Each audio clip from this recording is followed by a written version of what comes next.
Okay, hi everyone. So let's make a start. This week we'll be looking at virtue ethics. So the last 2 weeks we looked at two of the main rival ethical theories, consequentialism and Kantian ethics. And they were the two dominant ethical theories for a very long time.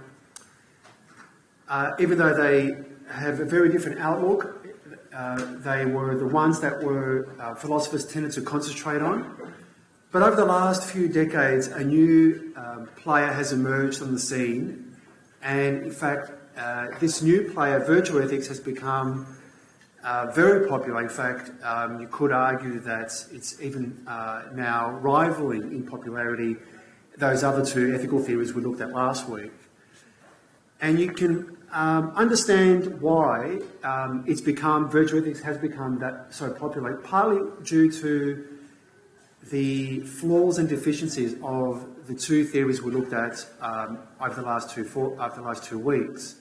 So this might have occurred to you that the last two theories have a lot of deficiencies or flaws or gaps in them.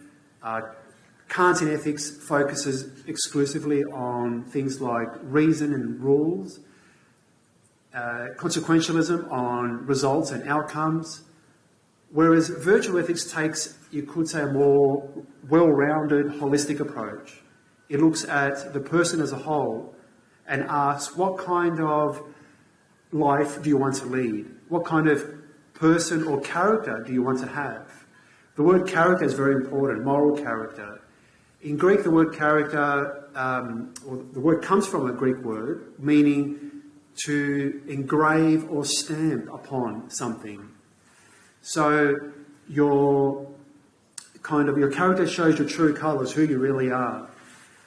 And it takes in not just your reason or intentions or motives or your actions, but your inner life as well, your emotions, your attitudes, your values, your hopes, your desires.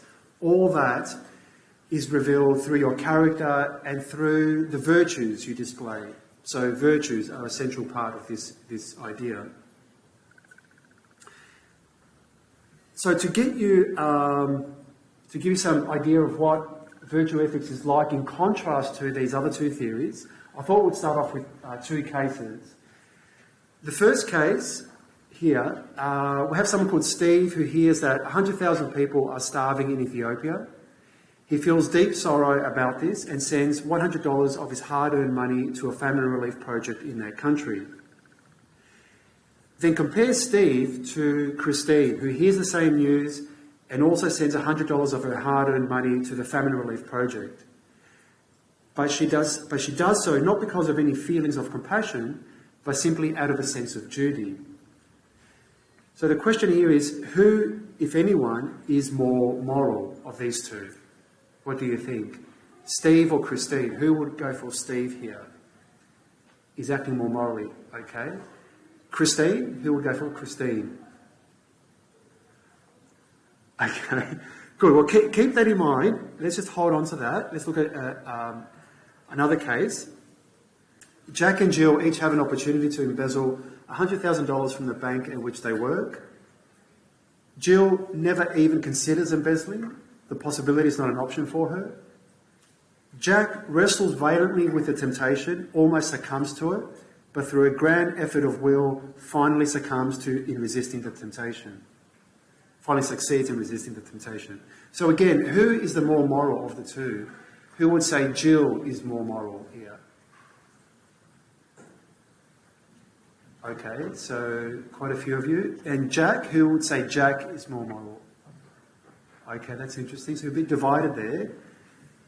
Now, from a virtue ethics perspective, it's actually Steve and Jill that are acting more, or are displaying a greater degree of morality. Why? Because each of them has internalized their moral convictions and does the right thing spontaneously without having to think long and hard about it. They don't need to undergo this torturous process of reflection and struggle. They're just acting spontaneously out of character.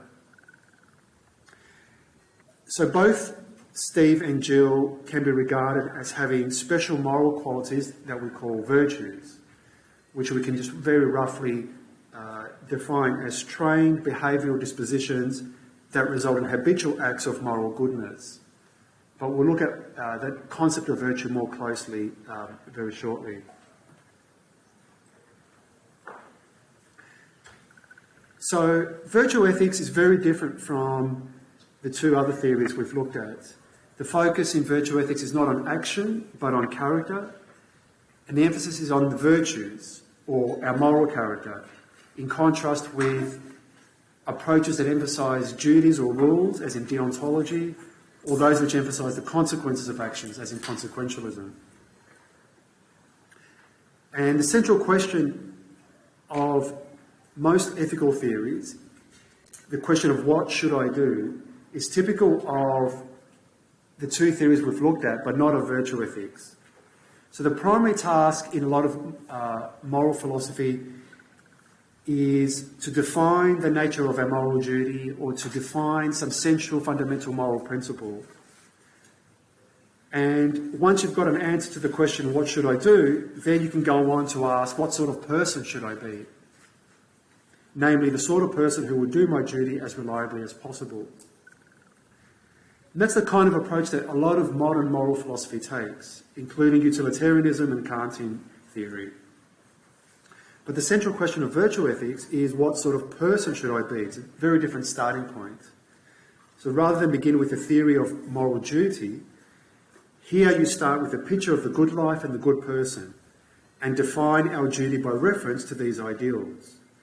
And this is an approach that you find in a lot of ancient moral philosophy, which goes to ethics with the question, or starts off with the question, what traits of character make someone a good person? And as a result, the virtues occupy a centre stage in their discussions in ancient moral philosophy. So the approach in virtue ethics is what you might call an agent-centred approach. It looks at you, the character behind the actions, to see whether you merit approval. Which is very different from what you find in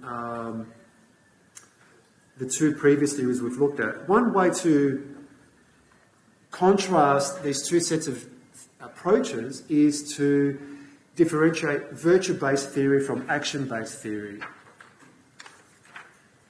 So in virtue-based theory, the focus is on what you could say in biblical terms, the heart of the agent, their character. It emphasises being rather than merely doing. The central question is, as I mentioned, what sort of person should I become? Whereas in action-based theory, the emphasis is the need to act according to certain moral rules, whether it be the principle of utility or the categorical imperative or something else. So it's a rule-governed approach. And the central question there is, what should I do? And as we'll see, one of the leading exponents of the virtue-based view is Aristotle, though it has a longer history than Aristotle. Aristotle was very much influenced in his approach from his teacher Plato and Socrates.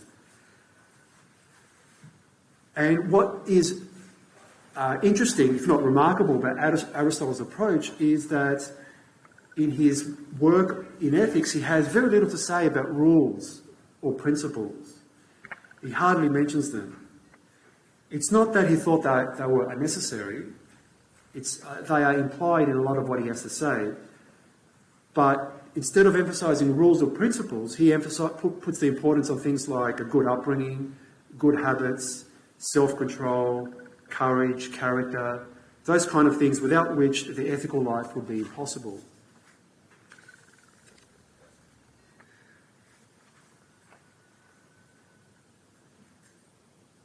Now, I mentioned some of the deficiencies of the action-based approach. One of these deficiencies is that it's often regarded as being very minimalist and neglects the whole aspect of the character development. So it calls us to adhere to a call of necessary rules like do not steal, do not harm, do not murder, do not lie. Beyond these minimal standards, we are pretty much free to do as we like, guided by nothing other than our private standards of good and evil.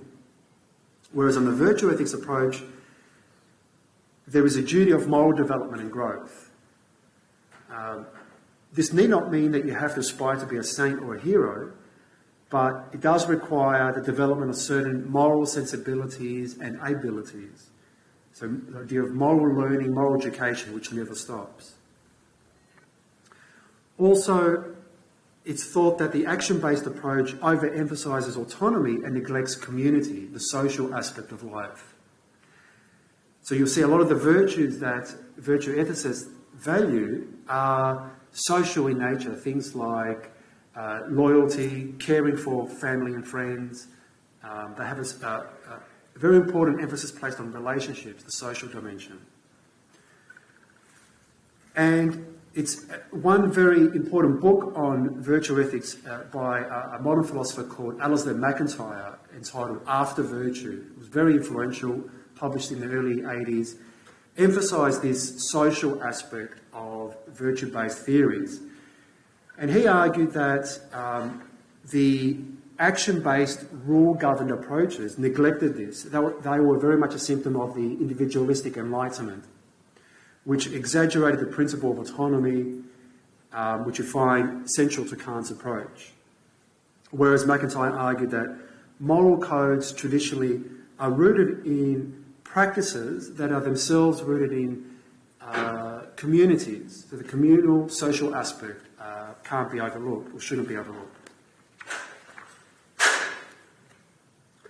Okay, so you get a very different approach here from Kantian ethics and consequentialism. Now, I just want to mention, to begin with, some of the central ideas in virtue ethics. These are concepts that come from the ancient Greek philosophical tradition, so they're usually used in their Greek transliterated format. And we'll go into this in a bit more detail later, but I'll just mention them now. These are very central to the whole virtue ethics tradition. One is arete, which means it's usually translated as virtue, but that's a bit misleading because it has a much broader and looser meaning in the original Greek to mean something like excellence or flourishing, or even something that to do with being a good example or a good quality. But excellence and flourishing perhaps are good translations. Another important concept is phronesis, which means practical or moral wisdom. We'll look at that in more detail later, so I won't say anything more about that.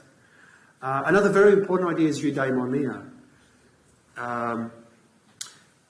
which is made up of two different two words. The EU just means good or well, as in when we say eulogy, as in a good speech, and daimon literally means demon or spirits. So it's a good spirit. It's something like living in a way that is blessed by the gods, that kind of thing. That's what it may have originally meant. But it's come to mean something like happiness, but again, that's a bit misleading, and I'll explain why a bit later. Flourishing might be a better translation. Leading a full, fulfilling life. That's the basic idea. Living well. So, the basic, to go back to this distinction between virtue-based and action-based theory, part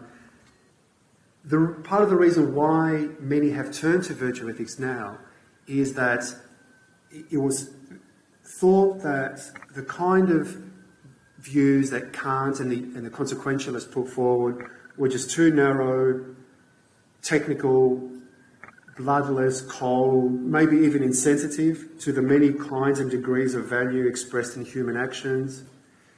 And so we need a richer moral vocabulary to give expression to the variety and complexity of moral life. And just to give you an indication of this,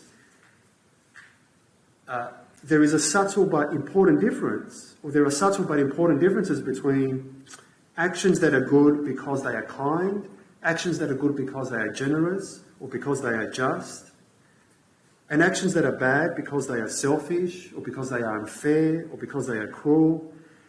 And it's thought that these kinds of distinctions are lost when we talk simply about doing one's duty or promoting utility.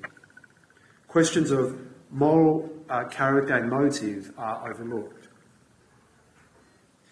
So it's thought that we need to broaden the scope and deepen our analysis of morality, and that's what virtue ethics tries to do.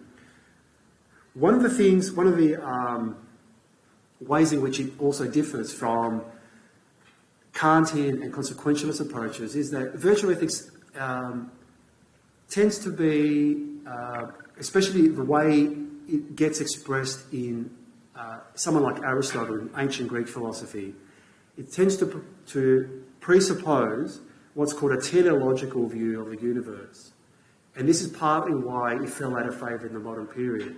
A teleological view of the universe is one that assumes that everything serves a telos, a purpose, a goal, or has a function. So Aristotle would say, human beings, we all have a function, and when we function well, that's when we're doing the right thing. That's when we're living virtuously. So our function is to live well, live morally. And when you're doing that, you're functioning properly. But this idea that everything, every human being, everything in the universe, not just living creatures, has a purpose, a goal, a function, is something, since Darwin at least, has fallen out of favour. We no longer think of the universe in those terms. We might say, you know, I have my goals, I have my purposes that I set for myself, but they're not objective purposes that everyone has, whether they perceive those goals or not. Okay, so we tend to take a more subjective view of this whole language of purposes and goals. Whereas Aristotle, the original tradition, sees this language as objective, as real. That these are purposes built into the nature.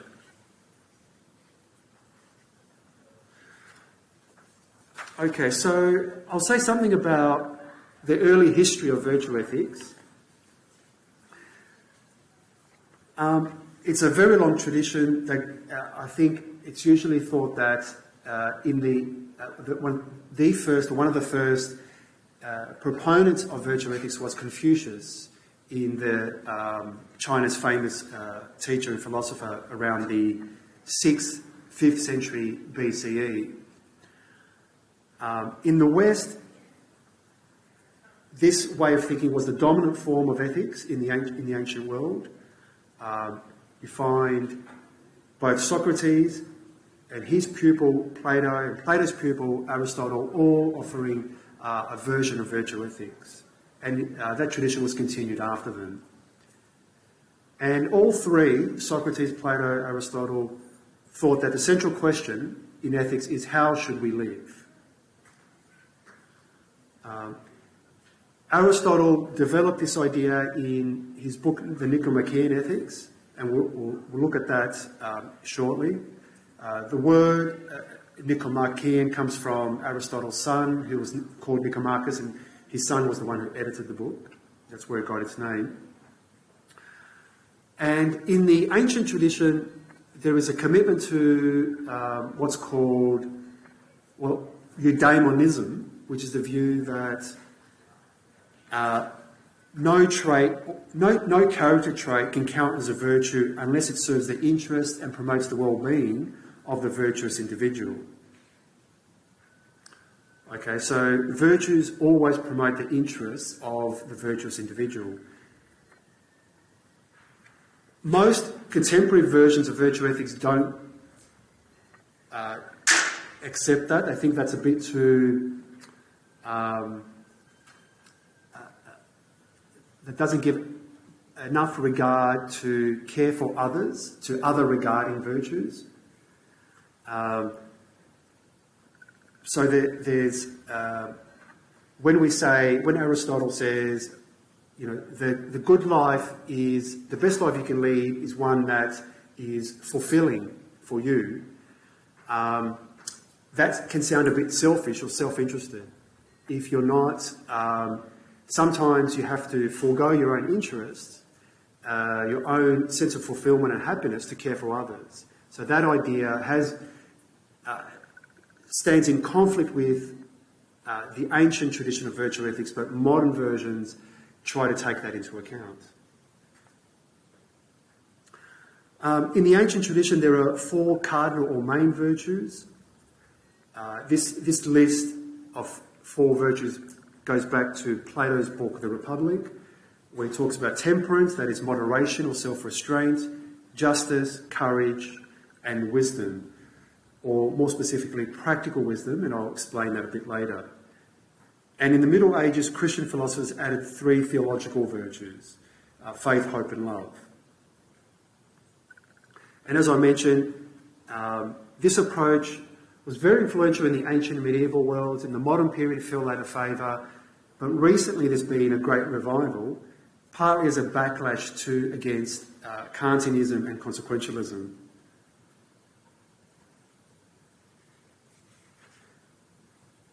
And one reason, or one explanation that's been given for why virtue ethics fell out of favour in the modern world, this comes from this explanation. I recently came across it, and I think it has some merit.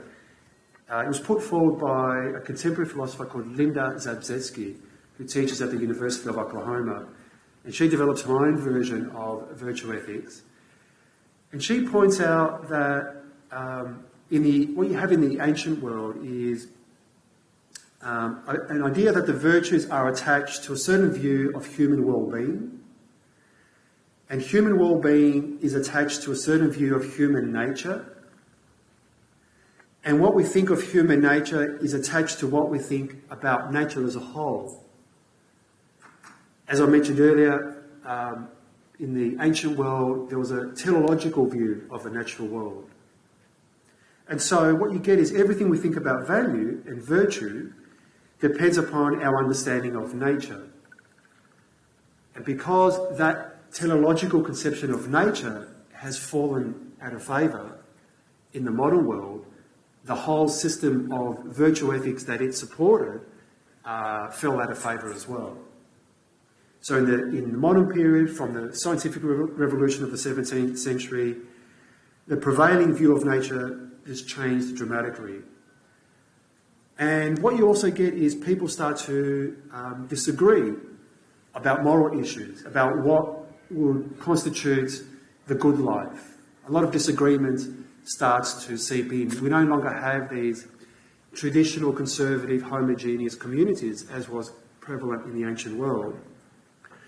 So because there's so much disagreement, in the modern period, to find a way for people to get along, the focus turns to the act-based theories, where you just put forward minimal standards, minimal rules, and the attention is focused on acts rather than on character. So in this context, it doesn't really matter if you exhibit virtue, as long as you meet the minimal conditions for getting along with other people. And so even the notion of the good life becomes irrelevant for distinguishing between right and wrong. And this is where Kantian ethics and utilitarianism emerge, and act-based theories become dominant. So I think that explanation as to why virtue ethics lost favour in the modern period makes a lot of sense.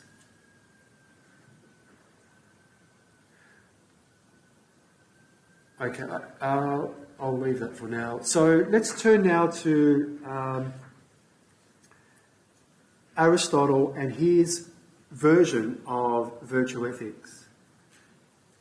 I thought to provide you with a bit of context, I'll say something about his life and work, and then we'll turn specifically to some of the essential ideas of his moral philosophy.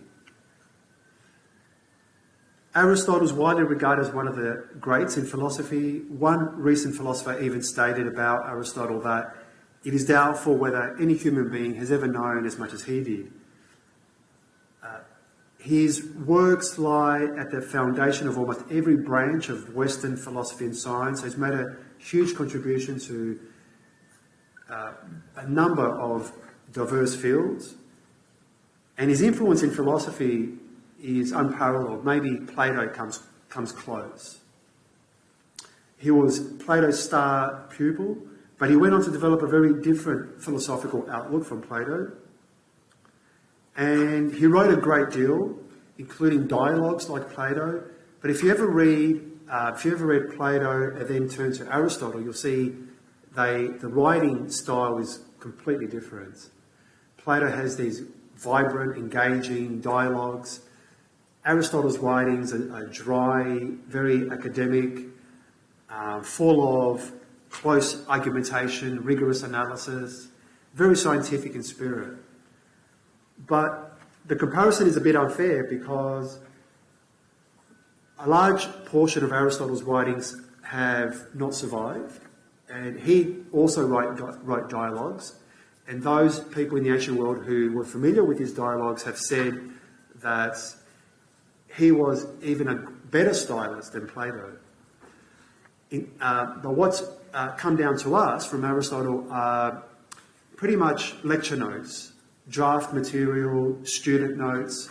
We don't have his finished original work. So that's why he appears, very different from Plato.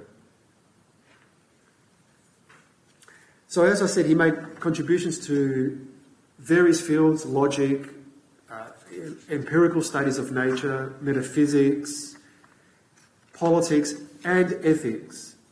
And in his ethics, he argues that the understanding of the natural and essential aims of human agents is the right basis for a grasp of the principles guiding moral practice.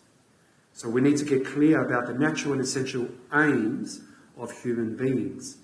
That word aims is telos, what I mentioned earlier, the goals, the functions of human beings. And that will provide us with an understanding of the principles, their fundamental moral principles, which in his views are, which he thinks can be expressed in terms of virtue, in terms of human well-being and virtue.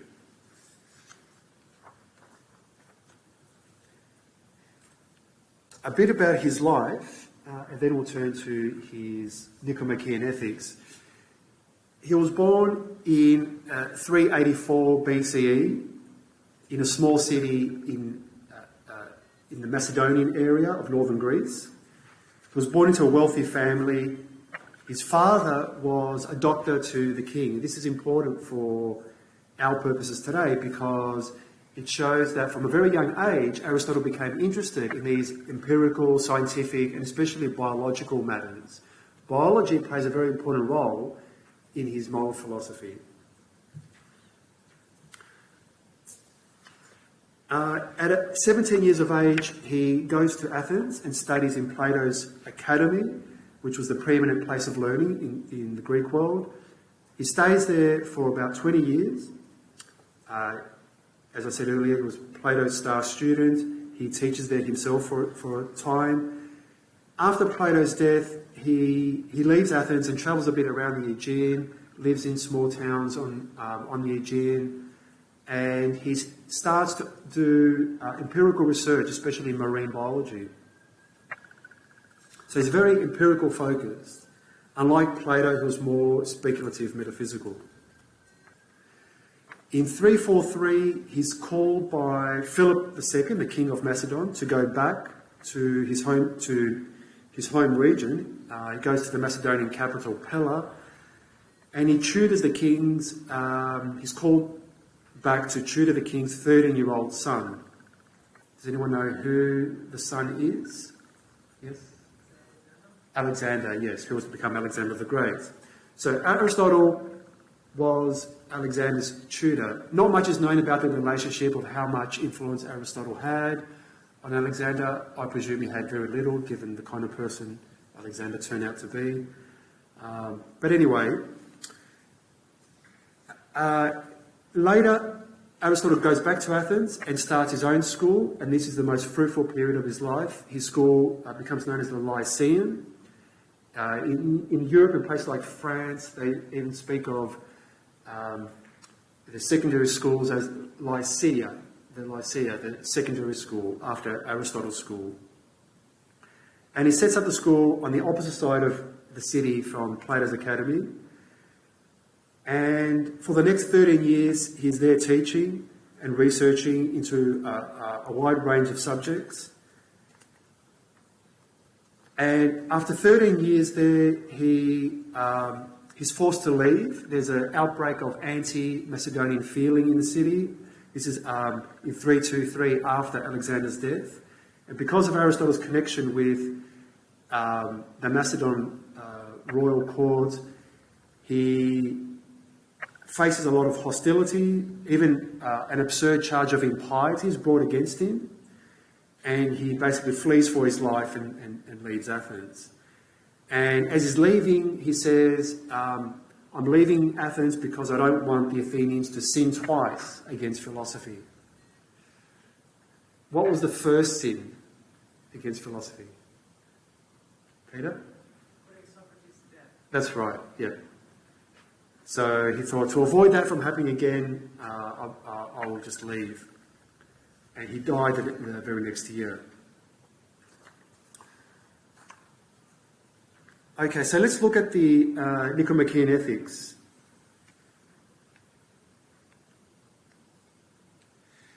One of the main differences between this book and Aristotle's other works is that in his other works, Aristotle is doing what you might call academic study or empirical research. Here, his focus is much more practical. It's almost like a self-help book. So his aim here is not so much to know what goodness is, but to find out and to teach people how to become good, how to become good people, how to lead morally good lives. So he thinks of this book as something that can have a transformative effect on readers. And he sees ethics, moral philosophy, as a field that's distinct from the theoretical sciences.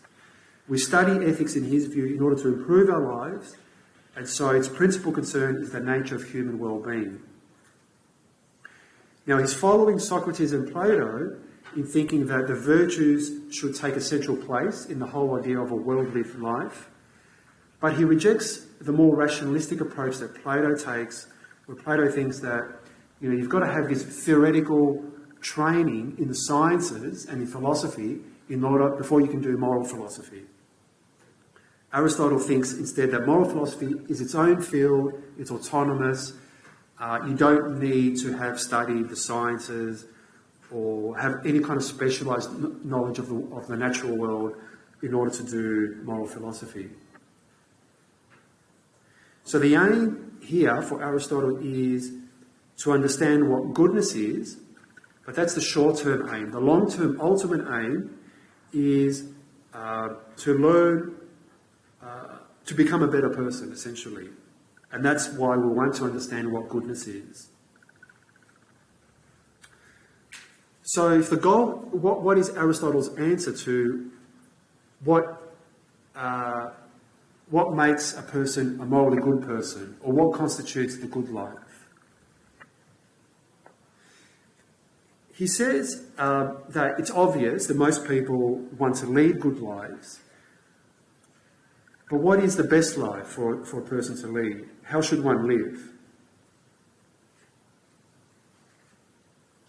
And best here is understood in an objective sense, not just best from the point of view of the agent's interest, but best objectively. So when he's asking, these kinds of questions, what is a good life? He says, well, we all agree that everyone wants to lead a good life, and we all agree that the good life equals the happy life. But that doesn't tell you anything really of substance. We want to know what happiness is. And he makes a distinction, or he kind of presupposes that there's a distinction between subjective and objective happiness. And this is a very important part of his moral philosophy. Subjective happiness is happiness that consists in desire satisfaction, your satisfaction of your desires, whatever these desires might be. So in this view, if you feel happy, then you are happy. It makes no sense to say, well, I thought I was happy, but I was mistaken. Now, today, most of us, when we think of happiness, we think of it in subjective terms. We think, whatever satisfies my desires, that's what happiness is. I can't be mistaken about, whether I'm happy or not. I'm the one who knows, who judges whether I'm happy or not. But Aristotle thinks that's completely mistaken. He thinks happiness consists in satisfying certain objective criteria that might be independent of your desires, what you want. And in his view, to be happy requires that a person lead a successful, flourishing life, where the conditions for what counts as successful or flourishing are not up to the agent alone. So to our ears, this idea that we could be wrong, I could be wrong about my own happiness seems preposterous. We assume I decide what makes me happy, I know when I'm happy and when I'm not. But again, that's not Aristotle's view. And he thinks that people can and often do choose to lead lives that are not flourishing, that are not happy lives, not good lives. And what he does is he thinks that we need some criteria to determine when a life counts as a good or happy life. Some objective criteria, and this is what he comes up with.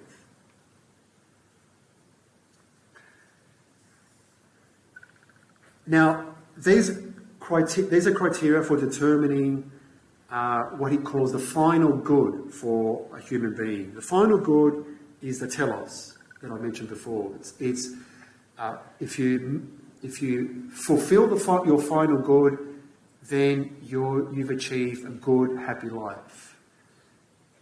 Everything has a final good. Tables, chairs, natural physical objects, human beings, everything in the universe, according to Aristotle, has a final good. This is how the final good is made up for human beings, according to Aristotle. This is very schematic. We'll look at more details in a minute. So the final good is something that has to be pursued for its own sake, not for the sake of something else. So it has to be ultimate in that sense. The final good, secondly, must be such that we wish for other things for its sake.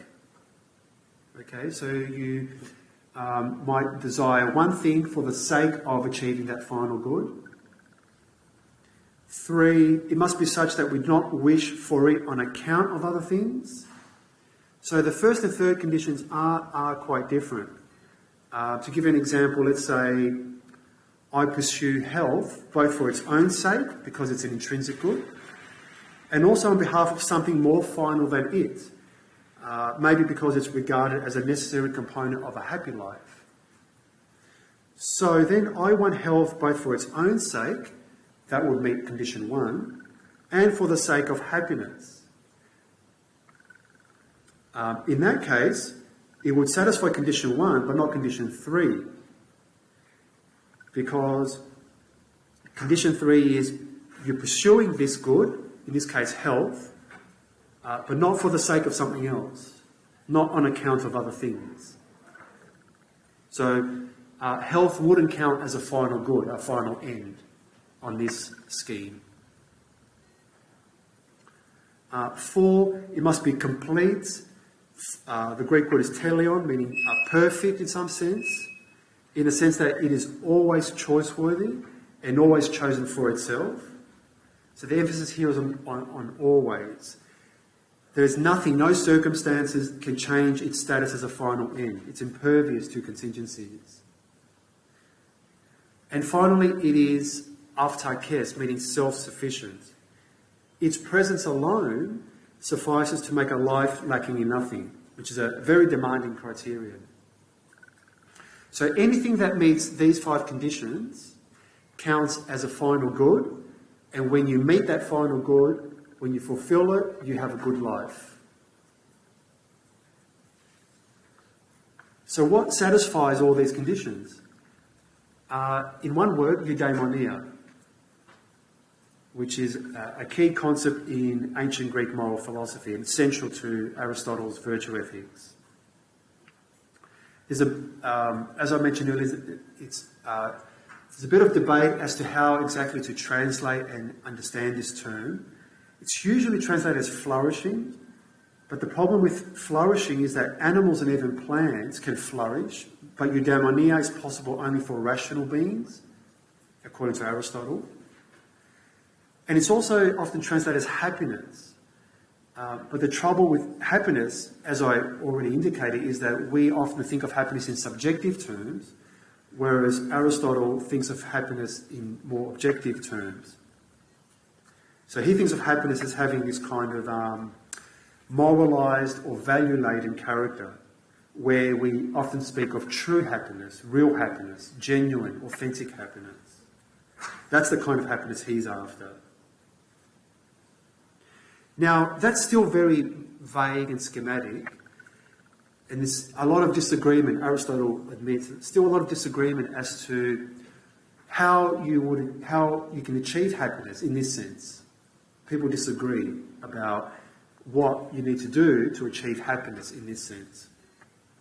And he discusses three popular views, popular in his time, as to what happiness amounts to, what it consists in. One is the hedonist view, the life of pleasure.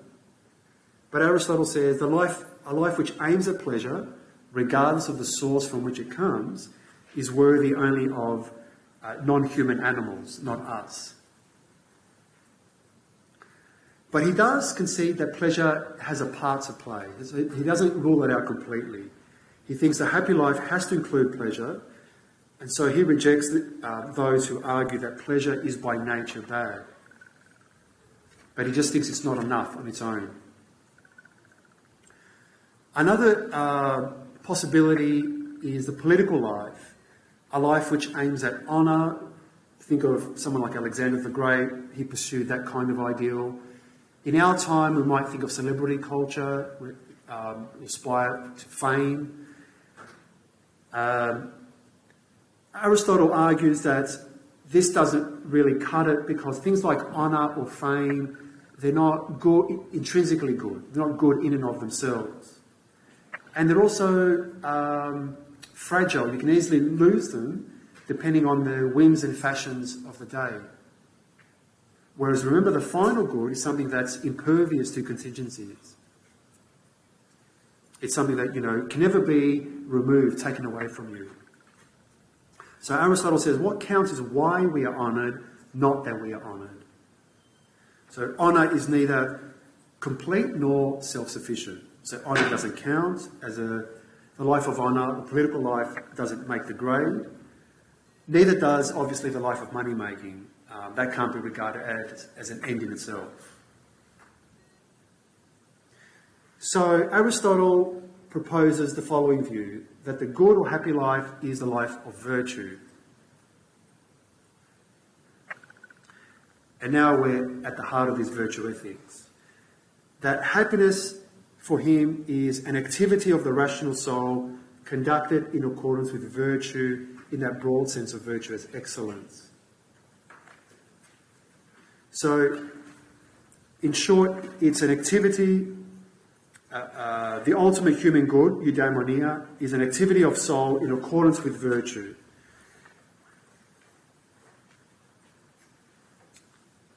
Now, there is a complication that Aristotle introduces here, and that is the notion of external goods. He says that, and we'll come to this a bit later, that there are many people who are virtuous only because they were, in some sense, lucky. They got lucky. They got lucky because they had good teachers, they had a favourable social environment where the social order was stable. It wasn't, marked by violence and war, so they could, pursue a moral life. They might have had the luck of having good parents. They gave them a good upbringing, that kind of thing. So he says there's an element of luck involved.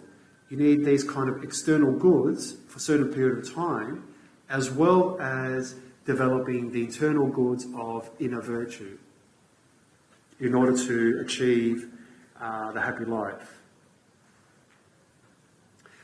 And a further complication is that he says, yes, for most people, the best life is the life of virtue, but That's not the best life ultimately. The best life ultimately is what he calls the philosophical life, where philosophy is defined not simply as some kind of academic study, but a bit more broadly as involving what he called theoria, contemplation, study of the basic principles governing the operation of the universe. So having this kind of Sophia, he calls it, theoretical wisdom, gives you this basic understanding of how the world works. But this understanding is open only to very few, to an elite few. So it's kind of elitist conception. But according to Aristotle, this is what achieving this kind of wisdom, this theoretical wisdom, brings us as close as we can get to the life of God. He defines God famously as a being that thinks without interruption and endlessly. And a philosopher enjoys something similar for a limited period of time. So there's something even better, even higher than ethical activity, and that's this kind of intellectual activity. And he makes a distinction, which we'll come back to a bit later, between a practical form of wisdom, which you need for morality, and the theoretical kind of wisdom that's part of this philosophical life that he's talking about.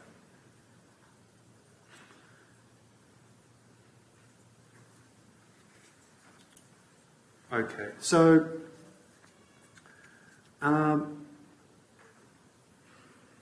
delving a bit further though, leaving the philosophical life aside, delving a bit further into his virtue ethics, what exactly does Aristotle mean by virtue?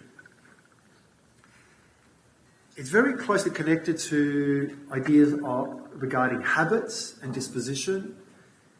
The Greek word that Aristotle uses for habit is hexis, H-E-X-I-S, which means a habit of body or mind, a kind of acquired but entrenched condition of character achieved through guided development and habituation. That concept of habit formation is very important. So it's not merely, virtue is not merely the capacity to do something or a feeling. It's this tendency to do something on a regular basis. And this is how, if you look at the Rachel's book, this is how moral virtue is defined. It's defined as a trait of character manifested in habitual action that is good for anyone to have. Now, the word, as I mentioned earlier, the word for virtue that Aristotle uses, arete, has a much broader meaning than our word virtue. It comprises all manner of excellences, not just moral excellences. So he has moral virtues, things like benevolence, charity, honesty, courage. There's that, but there are also intellectual virtues that enable us to reason well in any given situation. And the kinds of intellectual virtues he specifies are having intuitive understanding, theoretical wisdom, Sophia, and other things. But the important point is, arete, in his conception, just means excellence. It doesn't necessarily mean moral excellence. It's much broader than that. So a knife can exhibit arete if it has the good quality of being sharp. A boxer can exhibit the virtue of having strength, because that's an excellent thing, a good quality for a boxer to have. Now, one more thing I want to mention before we go for a short break is Aristotle's virtue ethics in general doesn't focus on rules, but there are certain rules of thumb that are provided by virtue ethicists. And one that Aristotle puts forward is the doctrine of the mean. This is the famous idea of the golden mean, where a virtue is defined as the mean between two extremes, two vices. one of excess, one of deficiency. So a person of courage, when faced with danger, chooses a course of action that is neither cowardly nor foolhardy. Courage is the mean between those two extremes, between the extreme of cowardice, running away from danger, and foolhardiness, being prepared to risk too much. Another example, generosity. The virtue of generosity is a mean between being stingy, giving too little, and being extravagant, being generous to a fault, as we say, giving too much. So the aim is balance, having a balanced personality, and that's the way to achieve happiness. Now, I'll just mention two difficulties with this, two problems. One is that there are some virtues that can't easily be conceived of as being a mean between two extremes. Virtues like honesty, truthfulness, loyalty and fidelity. It's difficult to see how they can be conceived as involving a mean between extremes. A second problem goes back to the Stoics, another ancient philosophical school, which had a very negative view of emotions like anger and fear. So if we look at this passage from Aristotle's book, he talks about these kinds of emotions and says, we can experience fear, confidence, desire, anger, pity, and generally any kind of pleasure and pain, either too much or too little, and in either case not properly. But to experience all this at the right time, toward the right objects, toward the right people, for the right reason, and in the right manner, that is the mean, the middle way. It sounds a lot like what you in Buddhism often talks about, the middle path. And it is the best cause and the mark of virtue. Now that sounds good, but if you look at an opposing view, an opposing conception of moral psychology like that espoused by the Stoics thought that there were certain emotions like anger and fear which don't have any positive aspects at all. You just need to get rid of them, to uproot them from your personality completely. So for the Stoics, the important thing to do is to rid ourselves of destructive emotions like fear.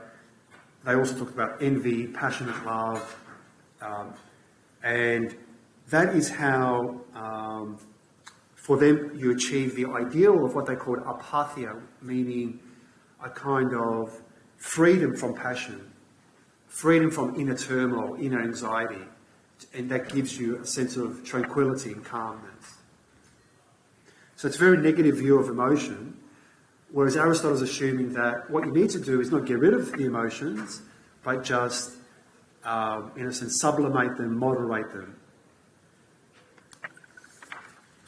I do want to mention one more thing, before we go for a break, and that is, where is it? The idea of the unity of the virtues. This is an important idea.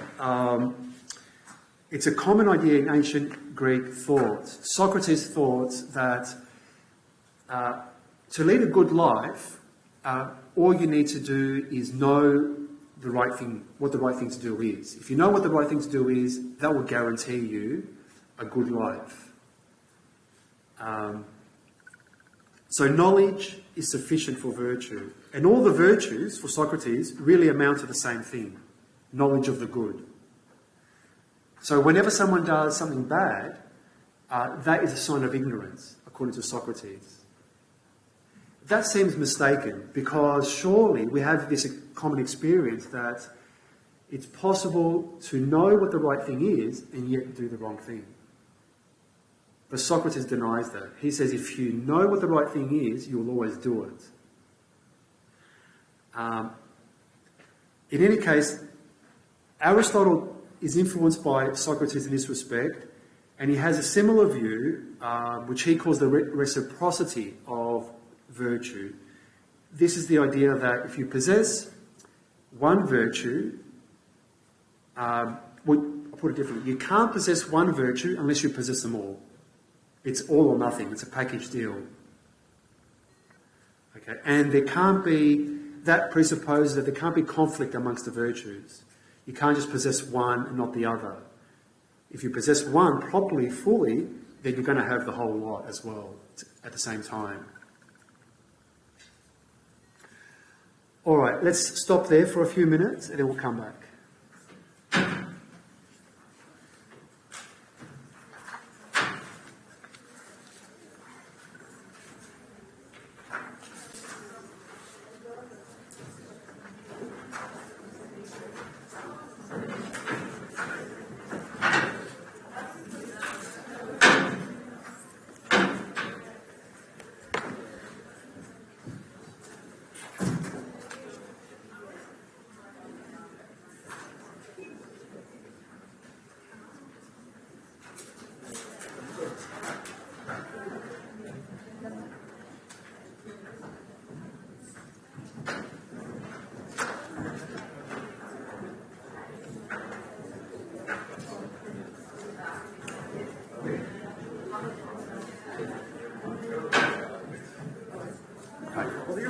No, you're right. Yeah. Just out of interest. Yeah. I guess, yeah, you deserve it. Just are we going to cover why he thinks that all the virtues need to be together? Or is it sort of a belief that, well, the virtues, knowledge, they should flow into each other naturally? I think there's an assumption that the moral life, the good life, has to be something like an integrated whole, perfect unity. It should be holistic. Holistic, yeah. So then you can't just be courageous and be a liar or dishonest. Okay. He thinks it's a package deal. He thinks, it's like a holistic picture of the moral life. Okay. We tend to separate them, think of them individually, the virtues, but we do that because we're very individualistic. But he thinks that it's all a package deal, and there's some kind of underlying. It's an assumption more than an argument, to be honest with you. But the assumption is that he thinks that the good life, whatever it is, has to be a seamless whole, where everything fits, everything's interconnected. Yeah, that makes sense because I think we were talking about theological before. Forgive me. So the idea that there's like an excellence that human beings can achieve and it's objective. And I guess with that assumption, if you don't want to just postulate, would that come from the idea that like if you know one thing or if you have an aspect of the truth, you should naturally flow into the rest of it? Because again, they seem to in morality, yes, not necessarily theoretical sciences. Yeah. But for these ancient Greeks, morality is seen as a very holistic enterprise. Okay. So that's why Socrates says you can't know what the right thing to do is and then go and do something better. Just not in a holistic thing. I was interested, and this is a bit more of a history thing. I was interested in if they consider that biologically, like as a justification for aristocracy. Because people in later centuries do that. They say, the aristocrats are like biologically closer to being holistically good, because again, it's all holistic. Plato does have a very totalitarian aristocratic conception of politics. But he's sort of like the philosopher king is up there. It's very stratified like the society. The bronze people, like the warrior class, the aristocrats. Plato has that. Yeah. Aristotle not so much. Aristotle's a bit more pluralistic about what are the best forms of government, or the best ways to organise society. He allows that there might be different forms, different alternatives. Whereas Plato is a bit more. Sorry. If there's a perfect way, I don't know whether you're anything. If there's like a perfect way for human beings to be, that's holistic, right? It's objective. You'd think that logically it flowed. The government is. But I don't think he's a perfectionist the way Plato is. Okay, all right. That's where Plato thinks. We aim for perfection. We aim for the utopia, the ideal republic. Whereas Aristotle is a bit more down to earth. And thinks that you can try different ways of doing things. But forever. But like, is the trying like a mechanism to find truth? Like, is this from like we can't know it exactly? Yeah, or kind of. Like, it's more empirical. Yeah, more empirical. So if you're saying, like, does this sort of imply that he sort of has the same line of thought as Plato? He just thinks you need to experiment with the findings. That's right. He's more empirical than Plato. Plato, that's why I mentioned he was the son of a doctor. Yeah. Because he has that very empirical mindset. You need to test things, test theories. You know, he does all these scientific experiments. Plato wouldn't dream of doing anything like that. Scientific experiment. What for? Plato think that's it's a waste of time. Waste of time. Waste of time. Plato is a. Have you read much of Plato? No, I haven't. Oh, you've got to read what's called the Socratic dialogues. I should, because I'm told that everything here is footnotes to it. So pretty much. Look, I think read what's called the Socratic dialogues. They're just, I think, 3 or 4 short dialogues. Okay. That where the lead character is the historical Socrates, the real Socrates. The real pretty much. As he actually was, or as Plato wanted him to be? Well, there's a bit of both. There's a huge debate about this, but those dialogues give us the most accurate picture of Socrates. The other dialogues are pretty much mythical fabrications. Right. John, Yeah. Thank you for Thank you for your time. But just quickly I'd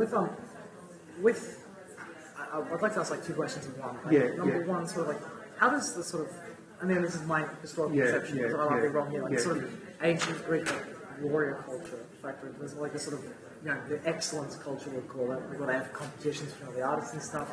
And also, I noticed probably this, like, Alexander didn't exactly follow this. If anyone asking why. He was a maniac. Was it maniac? He was just out for power. Is it like that sort of, and was not interested in the life of the mind. He was just after physical gratification and violence, and he was a brute. He was a evil person in my view. I can't. It's just a very. I can't comment. I don't know that much about Alexander. It's okay. It was an awful person. Up there with, you know, he just didn't have the means at his disposal to be to inflict as much suffering as someone like Stalin or Hitler. But look, it's really the life that Alexander led. It's not the life of the mind. Okay. Whereas someone like Aristotle is an intellectual. You know, I think what I don't know. Who knows? Could you say, like, devil's advocate? Well, Alexander is all about like sort of will and intellect, it's like imposing it on someone else's, like sort of imposing his sort of will or his intellect pretty on much. others. That's the kind of thing. And that's sort of taken as bad. Within Aristotle, the Greek context. Because what you get famously in ancient Greece is the idea of debate, dialectic.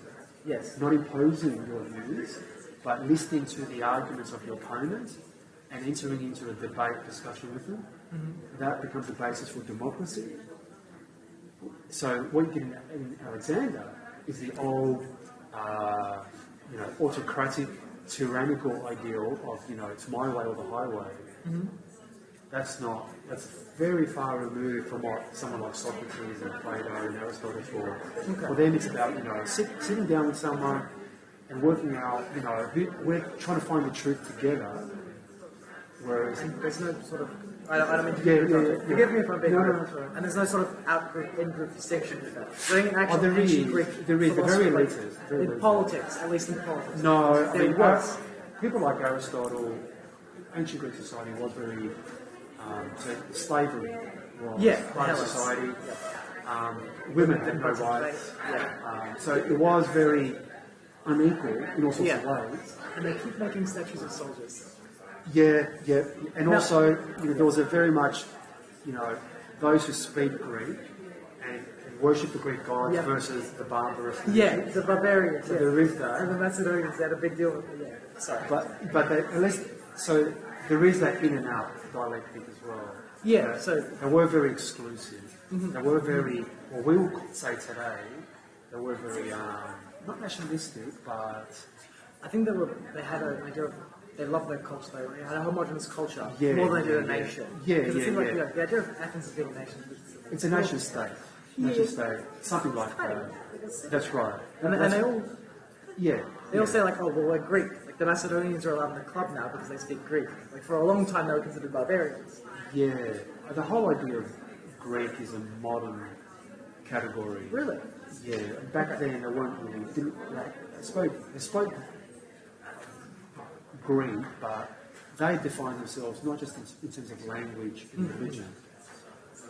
Having, worshipping the same gods, that was essential to them. And would you say that's like a function of culture? Like you could say, just, if you wanted to throw a blanket for them, it was. Yeah, okay. For them, having common origin stories about how the world came to being and all that. That was part of their culture. That's how they defined themselves. Right. And one more question, if you don't mind. I apologise for going so long.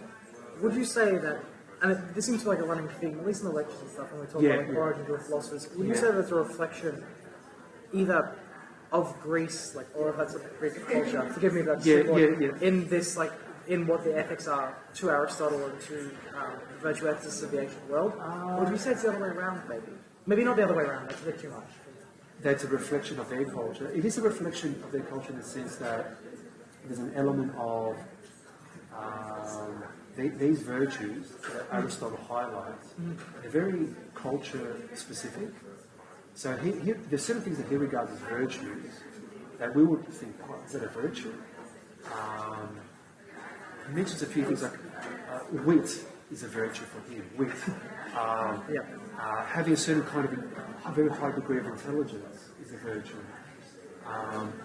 He doesn't think of,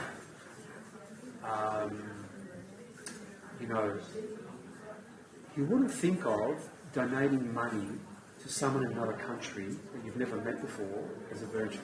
It's a bit more close. Yeah. So it does have that culture, community-bound element to it. Okay, right, fair enough. Yeah. I mean, most virtue theories do, because virtues are very culture relative. Yeah, so...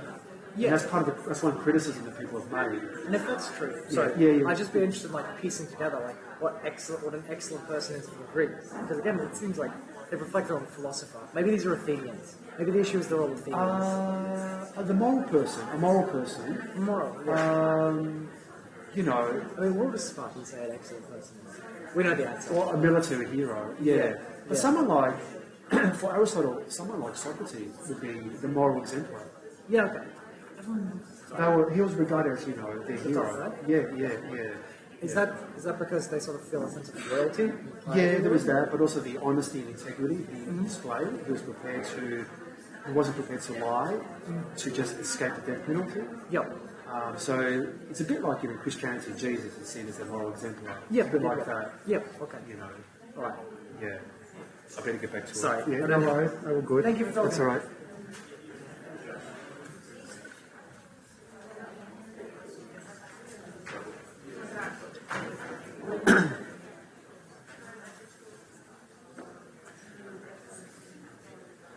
Okay, so just continuing, I want to just mention one thing I forgot to mention. This as a criticism of Aristotle's doctrine of the mean. And I'll read this passage out, which comes from a book by the Indian philosopher and statesman Sarvepalli Radhakrishnan, who he died in 1975, and he was the first Vice President of India and the second President of India. He published a book in 1932 called An Idealist View of Life. And this is what he had to say in critique of Aristotle's doctrine of the mean. He says, "Virtue is not a mere balancing or nice calculation. An ancient critic spoke of Aristotle as moderate to excess. He gives us good form, but not holy fervour, cold efficiency and not constructive passion. Moral heroism is a jealous God and not a judicious compromise. The saints aim at righteousness, not respectability. They are born with a passion and adventurous enthusiasm that is reckless of life. It is all the difference between being a gentleman and being a religious man. It is more easy to be a gentleman than to be a Christian, to have sufficient self-respect and self-control, to be decent and good, than to hunger and thirst after righteousness. The saints invariably overstep the boundaries. Their saintliness consists in overstepping. Socrates and Jesus overstepped the boundaries. Though they died for their love of truth and justice, they live forever, echoes and lights unto eternity. They change the minds of men and illumine the otherwise dark pages of human history. So this is one criticism, and we'll look at other criticisms of virtue ethics later on, that the ideal of staying within the middle path overlooks the importance of passion and commitments and overstepping the boundaries. But let's move on to what's happened to virtue ethics in modern times. And as I mentioned earlier, there's been a resurgence of interest. The thing that got this started was a paper by Elizabeth Anscombe, published in 1958, called Modern Moral Philosophy. And I mentioned her last week. She was the one who opposed Harry Truman with the bombing of Hiroshima and Nagasaki. So in the same year, 1958, as this paper was published, she distributed a small pamphlet that she had written called Mr. Truman's Degree, where she protested Oxford's decision to award Harry Truman an honorary doctorate. And she was protesting against it because of the way in which he justified the bombing of Hiroshima and Nagasaki. On her view, the end cannot justify the means. And in this paper, Modern Moral Philosophy, what she does is she says, most people today, most moral philosophers, reject a religious-based ethics, like the divine command theory.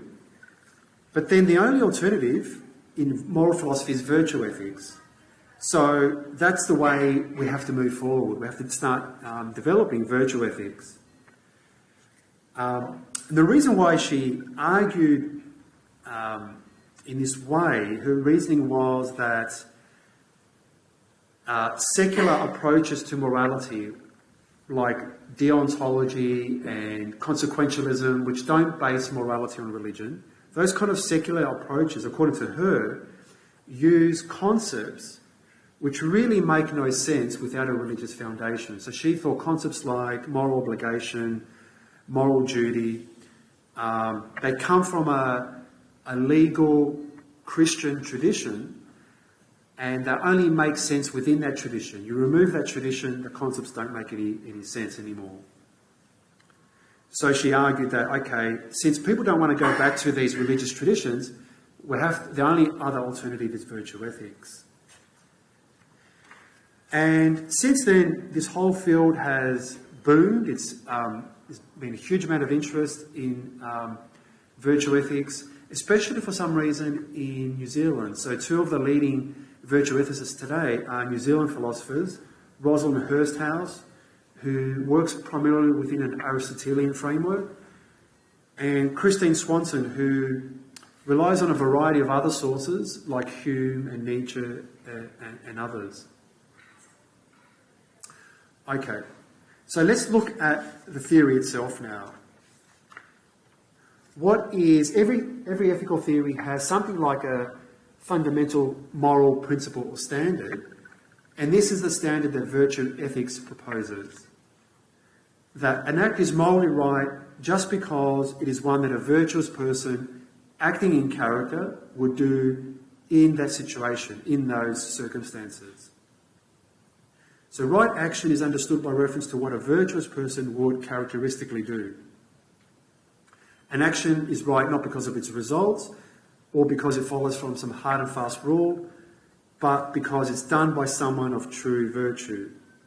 And that someone is the moral exemplar, someone that we look up to, who challenges us to aspire to moral heights, and who basically says to us, if I can overcome temptation and live a deeply moral life, then so can you. One interesting counterexample to think about as we go on is, what about some cases where to do the right thing, it might take someone who's particularly nasty might take a really bad person, a vicious person, to do the right thing. The right thing, yes. Let's say we want to kill Hitler. Well, maybe, you want a hitman to do the job, not someone who's virtuous. Okay, going back to the concept of virtue. Remember earlier when we looked at Aristotle, the notion of habit plays an important part in his idea of virtue. But habit's not really enough because, just merely doing something out of habit again and again and again doesn't show that you're doing the right thing. It's got to be more than that. You've got to understand why you're doing it. It's got to reflect something more about your personality and character. So Rosalind Hursthouse, who I mentioned earlier, she talks about, in this passage here, this is from her article in the Stanford Encyclopedia of Philosophy. She has a very good way of characterising virtue as a complex character trait, that is, a disposition that is well entrenched in the possessor and goes all the way down. And she explains this by saying the disposition has to be not single-track but multi-track. What she means is that it has to be something that reflects, not something that you just do once off, or even many, many times, but something that reflects your deepest desires and values, your hopes, your ambitions, who you really are. It flows out of your inner core. That's the idea.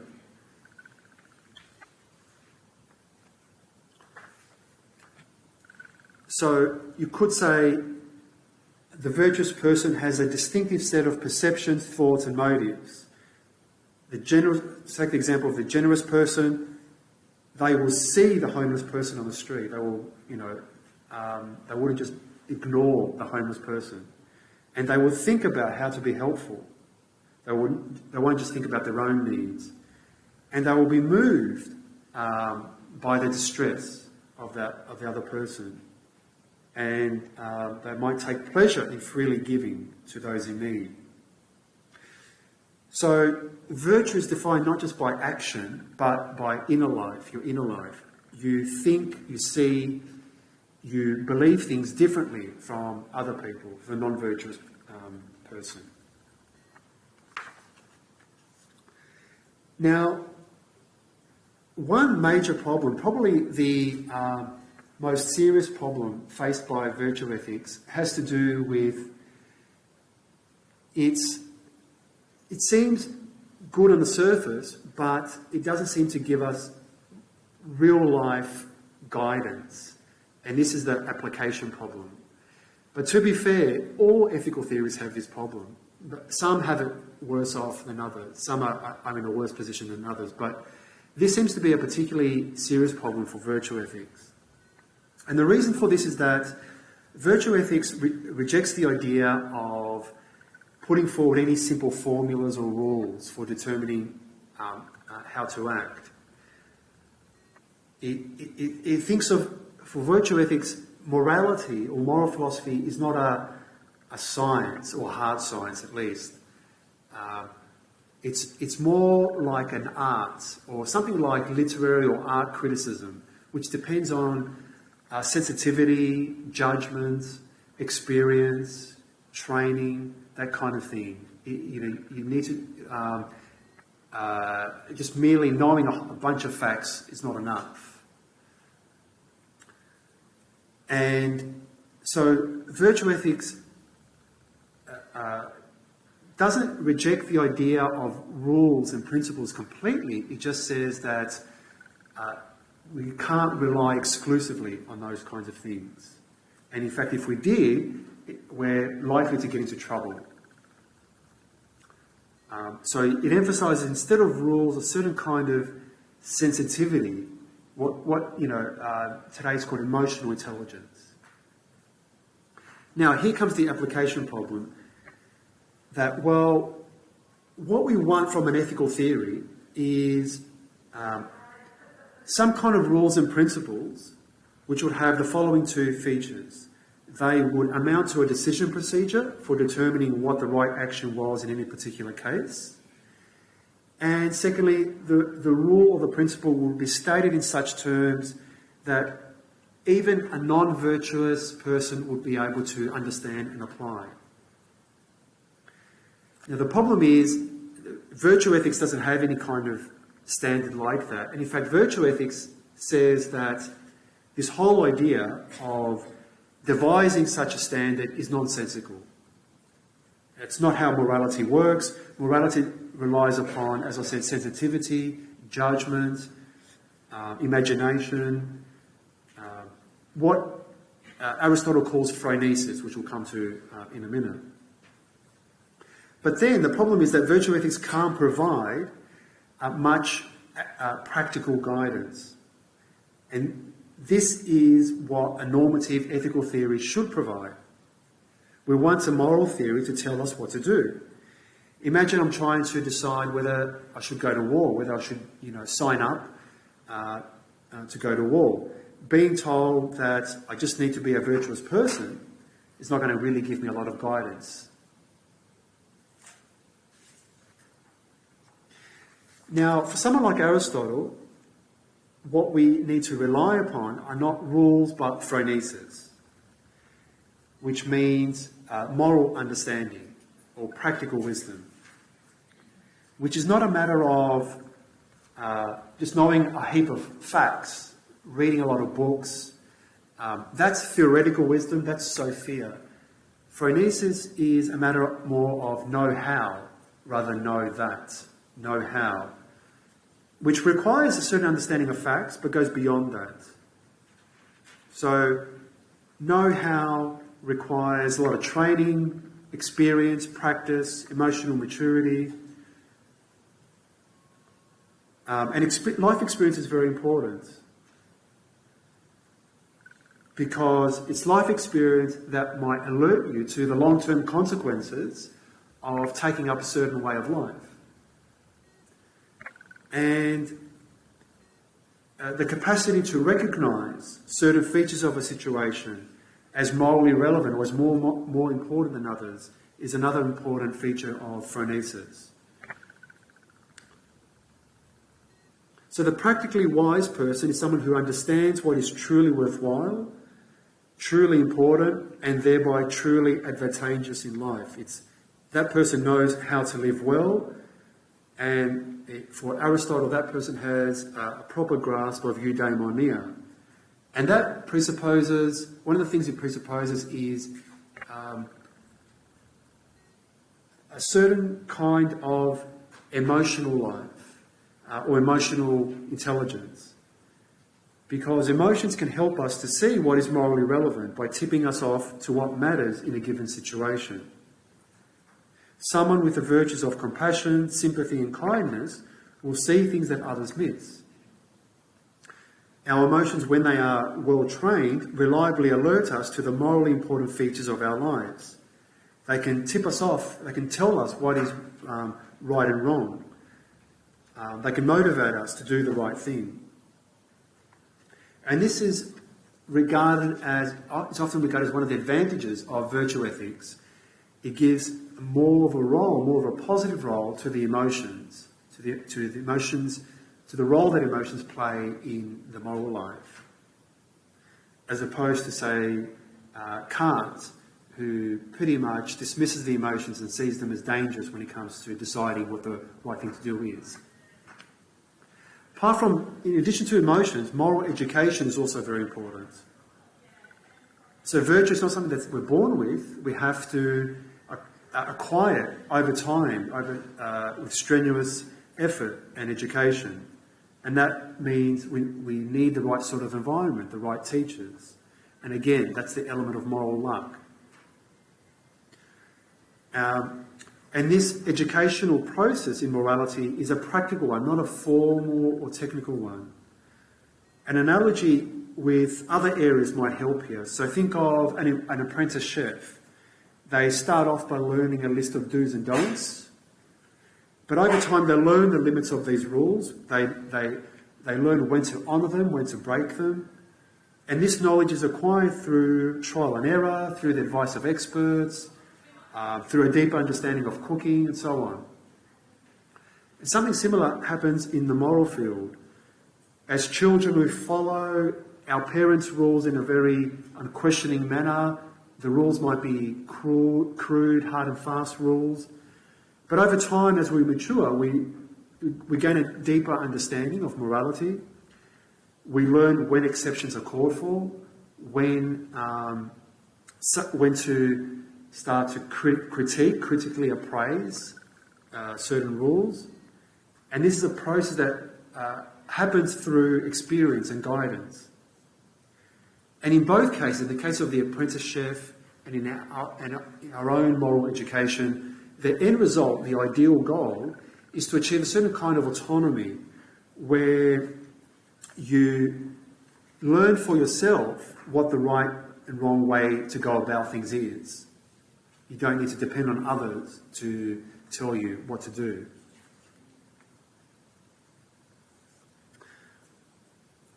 Now, one question that often arises with virtue ethics is virtue enough to give you a good or a happy life?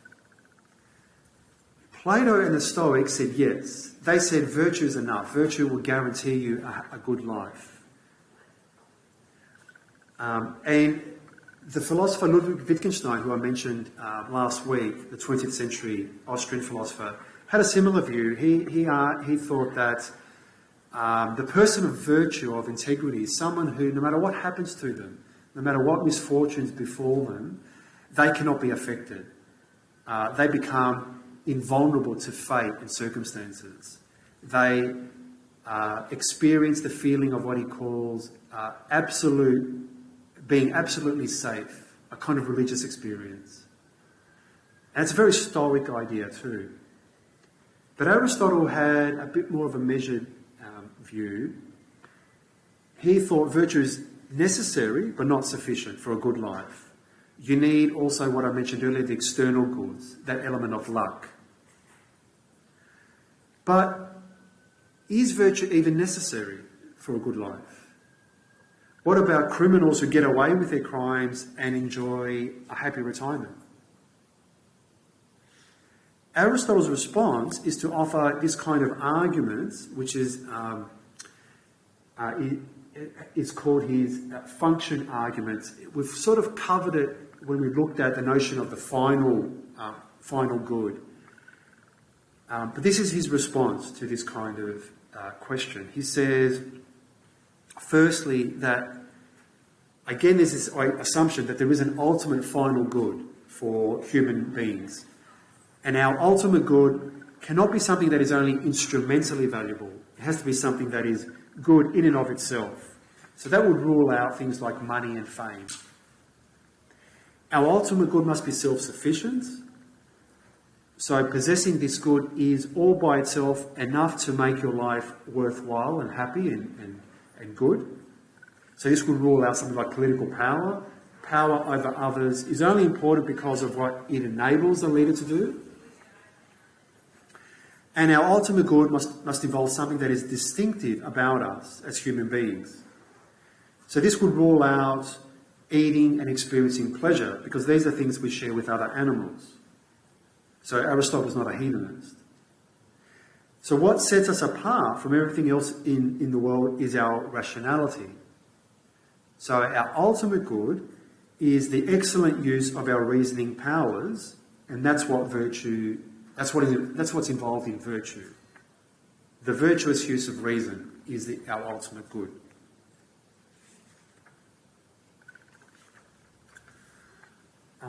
Okay, so let's look now at a few more advantages and disadvantages of virtue ethics. One advantage is that it seems to provide a very attractive, natural account of moral motivation. And a famous illustration of this goes back to Michael Stoker in an article he published in 1976, where he said, imagine you're in a hospital, you're visited by some friends, and they say to you, they're visiting you merely out of a sense of duty. So they're Kantians. How would you react? Well, you'd be pretty disappointed. You think, that would sound very cold and calculating. And you might even start to think, I could do with some better friends. And similarly with the consequentialist. If your friend was a consequentialist and they said, "Oh, I'm visiting you because I want to maximise the amount of goodness in the world," again, you think, that's not friendship. And the problem here is not what your friends are doing, visiting you, but the problem is why they're doing what they're doing, their motivation. They're acting from this abstract sense of duty or abstract sense of, fulfilling, maximising utility, rather than acting out of friendship, love and respect. So these kind of action-based theories are deficient because they can't provide, they overlook these personal qualities of friendship, love and loyalty. In other words, they overlook the virtues. Now, here's a response to this that an Australian philosopher, Simon Keller, has made. It says, well, virtue ethics is in the same boat as these action-based theories. Imagine, again, you're in hospital, you're visited by a friend who tells you that he's visiting you because that is what a virtuous person would do. That seems to be just as bad as the Kantian or consequentialist response. In any case, another advantage that sort of flows on from this is that virtue ethics seems to allow for partiality and not just impartiality. So remember, utilitarians like John Stuart Mill argued that we have to be strictly impartial, we have to be disinterested, we need to look upon others like a benevolent spectator. But in certain cases, partiality is called for, as when a mother is caring for her children, and where we're showing loyalty and friendship to friends. Partiality is permissible, even obligatory, in those circumstances. Even though there are virtues that are not partial, not all virtues are partial. So beneficence, doing good acts, helping people, involves equal regard for everyone.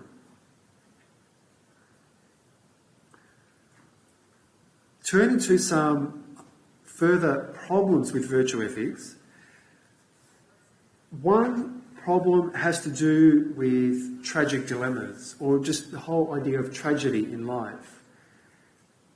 This is happens when someone, through no fault of their own, ends up in is faced with a dilemma or some kind of difficult situation, whichever way they turn, it will have a disastrous effect on their lives. It might even ruin their life. Okay, through no fault of their own. Okay,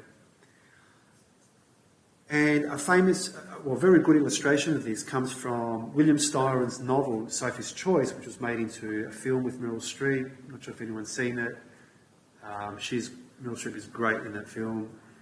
But the central character is a Polish woman called Sophie, who, this is not based on a true story, but you can imagine things like this would have happened during the Holocaust. So Sophie arrives with her two children, her son and her daughter, at Auschwitz, and she's forced by an SS officer to make a choice, to choose whether to send her son or her daughter to the gas chamber. If she doesn't choose, he'll send both. So I think in the novel she sends her son, and that decision afterwards, she survives Auschwitz. That decision destroys her. She ends up becoming an alcoholic and commits suicide. Now, if virtue ethics is correct, then Sophie's decision to offer up one of her children to be murdered is morally right and praiseworthy. But that doesn't seem right. So if you're a virtue ethicist, you must say Sophie acted rightly and we should approve of her action. But Sophie, in acting in this way, has destroyed her own life. She emerges from this situation with her life in ruins. Now, one possible response, this is the response that an American philosopher, Julia Driver, makes. She says, under the circumstances, Sophie's choice was indeed right and praiseworthy, because a virtuous person would try to minimise the number of innocent deaths, and that might mean having to make a tragic choice rather than refusing to do so. Also, having to make such a choice under these circumstances requires courage and fortitude, and so it can be considered praiseworthy. I mean, personally, I'm not convinced by that. I think a more insightful analysis of what's going on here was put forward by a Welsh philosopher called D.Z. Phillips, Dewi Phillips.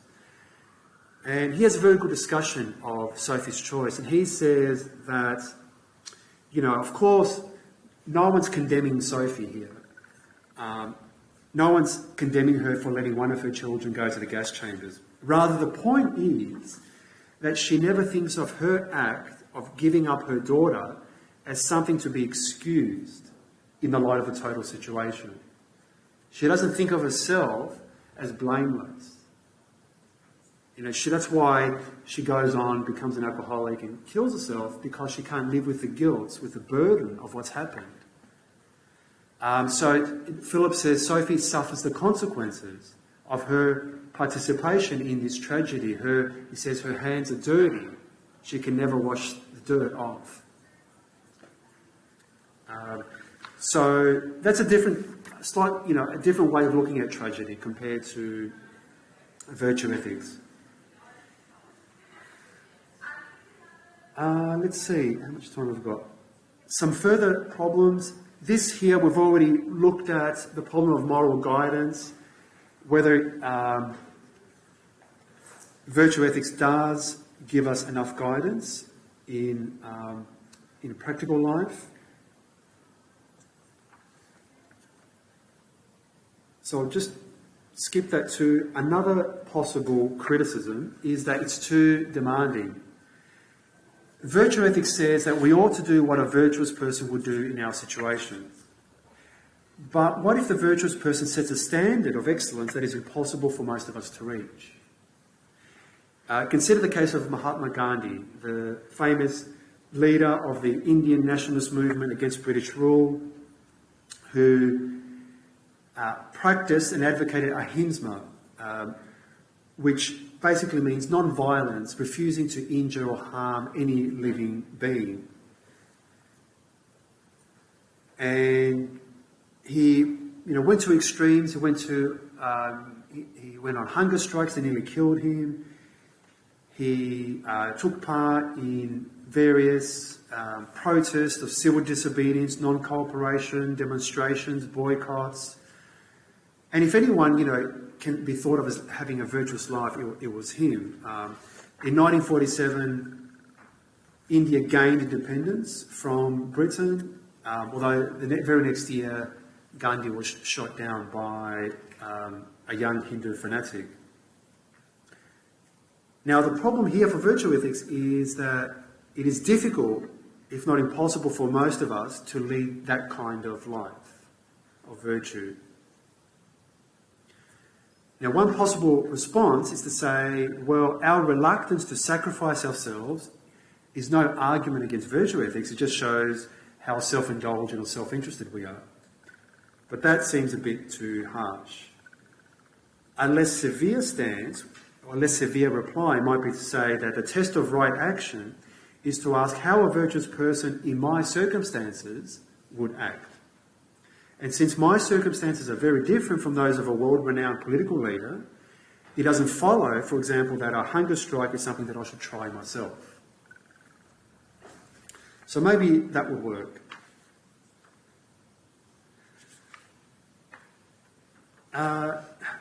Two more problems and then we'll finish up. One is concerns moral disagreements. Virtue ethics assumes that moral exemplars will disagree, so will agree about what to do in a given situation. But is this assumption plausible? It seems instead that role models, moral exemplars, might actually do different things in the same situation, that not all role models necessarily think alike. There might be differences over to what degree justice should be tempered with mercy. There might be differences over the value of or necessity for personal sacrifice. Now, you could respond by saying, well, there's only one virtuous person and you just have to follow them. It might be Jesus or the Buddha. That's one possible response. Or you might just insist that, you know, every virtuous person would do exactly the same thing in the same circumstances. But that doesn't seem very plausible. So a further and more plausible response would be to modify virtue ethics and say that it's the second point down below, that's the critical one, that an act is morally permitted just because some, but not necessarily all, virtuous persons would perform it.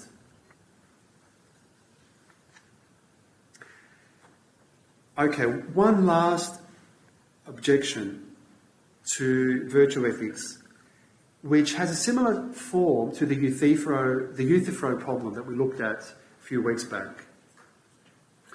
The question here is, what has priority? Is it the concept of duty or the concept of virtue? Or is it the concept of right action or the concept of virtue? To put it in Euthyphro-like terms, are people virtuous because they perform right actions? Or are actions right because virtuous people perform them? Now, most people in most moral theories would go with the first option, that people are virtuous because they perform right actions. That seems a commonsensical view, that we first get clear about our duty and then define a virtue as a character trait that reliably moves us to do our duty for the right reasons. For example, to understand the virtue of generosity, we first note that we are duty-bound to help the needy, and then define generosity as the character trait of giving to others in need for the right reasons. But virtue ethics supports the second option. It says that we must know what virtue is and how the virtuous would behave before knowing what we must do. But this seems backward, back to front. For example, we explain why virtuous people don't rape others by showing why rape is wrong. It violates the victim's rights, it imposes great harm, etc. We don't explain why rape is wrong by showing that good people would not rape others. Another way of expressing the problem is in terms of the dilemma at the bottom of the slide there. Either virtuous people don't have good reasons for their actions, in which case their actions are arbitrary, or they have good reasons for their actions, and this seems to be the better option, but then virtue loses its priority. The reasons upon which the action is based take priority. Or to put it in slightly different terms, in more epistemic terms, in terms of knowledge, how can we know what the right thing to do? What is the right thing to do? Well, virtue ethics says, do what the virtuous person would do. But who is the virtuous person? Well, the person who does the right thing. So we're back to the beginning. It's like a circular reasoning.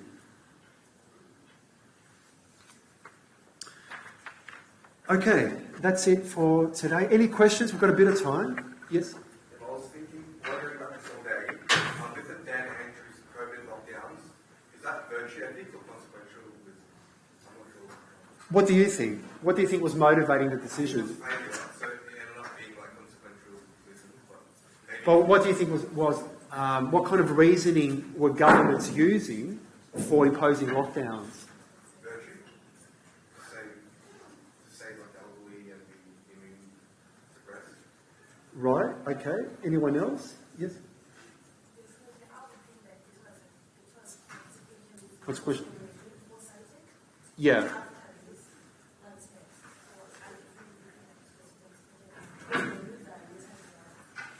I think that's right. I think it was more consequentialist. It was more looking at cost-benefit. What would be the cost of just letting the virus rip through society the argument was it would just be a disaster, it would be a catastrophe. So we can't let that happen. So we have to impose these restrictions because the benefits outweigh the costs. So generally what you find is governments use consequentialist reasoning. Any other questions? Okay, thanks everyone. See you next week.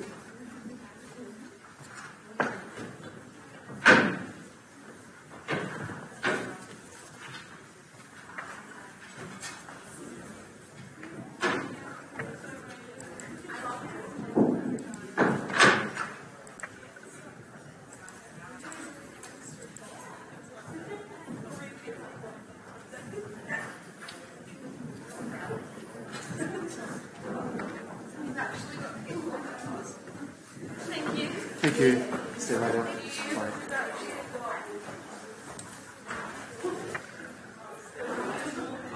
Bye. Oh, you finished it? What did you think? What did you think about the scene with the priest? Yeah, that was the most interesting. No, that's my favourite scene. I'm interested to hear your take on it because I don't know how to interpret it, you know, like, it's sort of just, he was just happy to... You know, when I first read it, when I was your age, when I first read it, I hated it. Yeah. I absolutely detested it. Then I kept rereading it, and now it's one of my favourite books.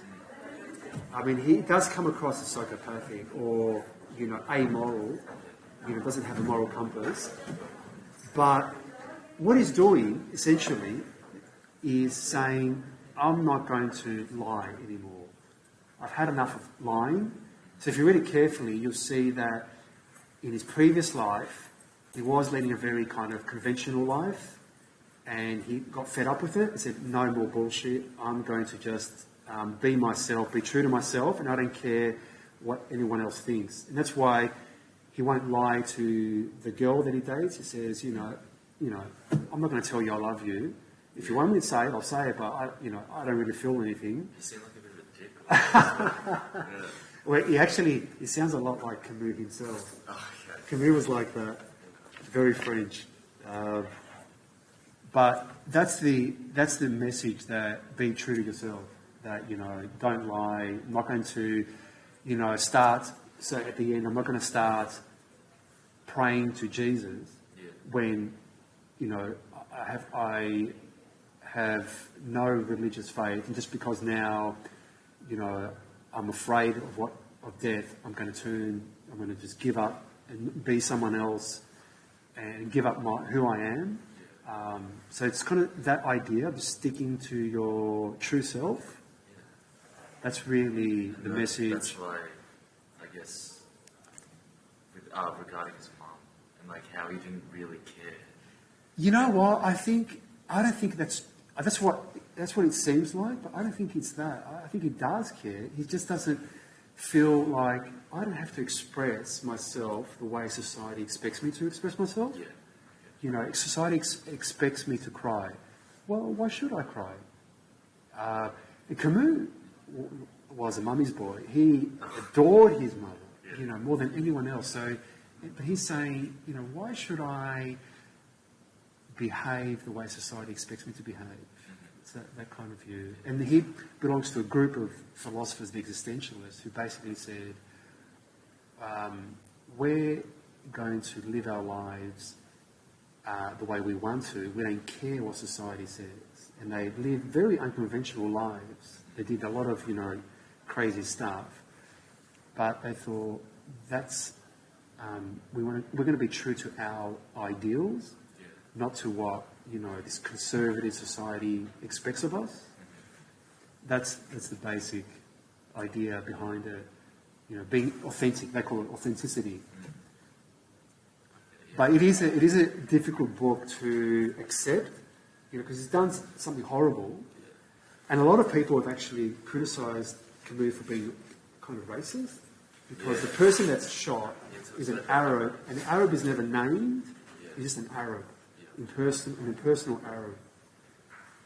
And there's an element of truth to that, but you know, everyone has their limitations. He was a product of his time, Camus. You know. And then at the end, why did he wish that people saw his execution? Like that's like the final line. I know, like, yeah, that's that. There was a crowd to see him yeah. die. I think it's that kind of, you know, I'm not too sure about that. Not too sure. There's an element of hatred to society.